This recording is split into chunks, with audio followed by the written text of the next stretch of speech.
James Wild. Thanks so much for joining us, James. Very good morning to you. Your response to the inflation data?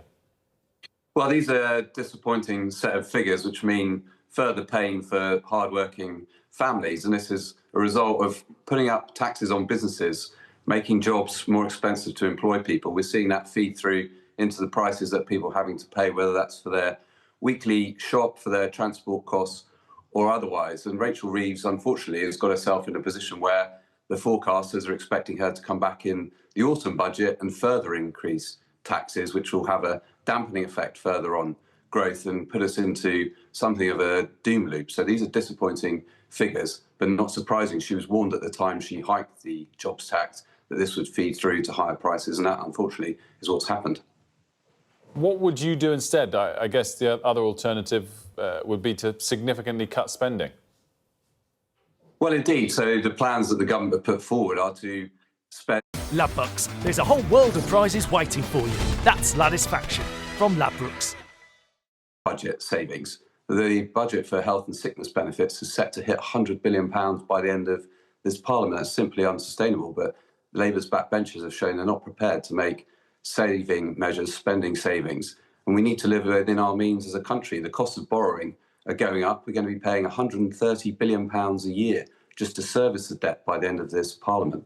That would be the third biggest spending government department. That is a striking figure. Unfortunately, the government's plans are to continue to increase borrowing, and we're going to see further tax rises. There's now talk of a family home tax, this idea being floated for the first time, bringing the primary residence into capital gains tax. That could hit the average family selling their home with a cost of around £14,000. That's the wrong approach to be taking. The tax burden is already a record high, and it needs to be coming down rather than going up. But if, for example, as you've already acknowledged, it's all hypothetical at this point, but if that was brought in place of the very high level of stamp duty, which George Osborne introduced, would it make sense? Well, I'm not sure it would. We haven't really seen the modelling. We've just seen an idea that's been put out there. But the fact that a primary residence has not been subject to capital gains tax before would be a major reform. It's something the Prime Minister ruled out doing during the general election campaign. So the fact that Labour are now talking about it, now briefing the papers, this is something they look at, people will be worried. And this will have a dampening effect on the property market as people worry what's going to happen. Instead, we need to be having measures that promote enterprise, that support businesses. The inflation figures show that hospitality is driving up some of this inflation. That's because they've been whacked most severely of most sectors in terms of the jobs tax, lowering the threshold to £5,000 for a starting rate for national insurance. That's hitting the pubs and bars and restaurants across our economy. But all of this was warned to the Chancellor at the time and has been repeatedly.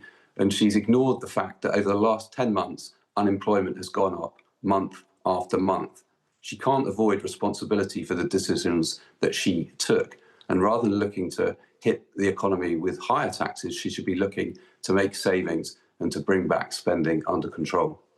Unemployment rate has ticked up fractionally. It does remain historically low. Let's touch on the decision yesterday around the Bell Hotel in Epping. What's your view of that? Well, this is a welcome ruling. It's action taken by a Conservative council on behalf of the local residents who have legitimate concerns about the use of this hotel, which was no longer being used as a hotel, to home illegal immigrants. And the point is, the reason the numbers have gone up and there's been 50,000 arrivals in the last 12 months alone is because on day one, Labour scrapped the deterrent, which people would have been removed if they arrived here illegally, either to a safe country or to their home country. And as a result, the pull signals have increased, and we've seen that in the data so far. I think over 25,000 people have already arrived this year. Robert Jenrick, Chris Philp have been over in Calais. They've seen how people are just getting over so easily across the channel. The French aren't doing enough to stop it. We need to have a deterrent effect to prevent this. The government came in saying they would scrap asylum hotels. Actually, more people are in these hotels than previously and at the time of the general election. And now they've got a real problem on their hands following this ruling.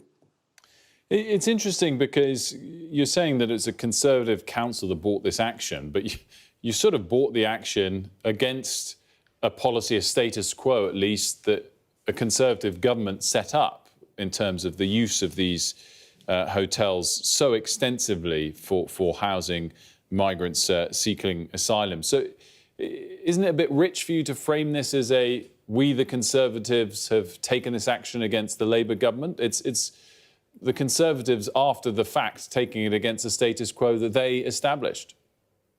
Well, it's right. We did use hotels to house people who'd arrived here because there was nowhere else to put them. We're bringing back down the use of those. And actually, this hotel, James Cleverly, the Home Secretary, in April last year, ordered its closure. It's the government that ordered its reopening because they failed to get a grip on the numbers. So the only way to solve this problem is to reduce the number of people coming here. And the only way to do that is that if people know if they arrive illegally, they'll be detained and removed. That's a deterrent effect that we need. And until we have something like that put in place, the numbers are going to keep increasing. And the government's going to be under pressure to put people in hotels or into flats or wherever it might be. And they've ducked the major issue, which is if you don't have a deterrent, people will keep coming. You can see every day on the news the reports of this. You can see people lining up in Calais, getting ready to come over. They don't feel any deterrent. Quite the opposite. James Watt, thanks for joining us.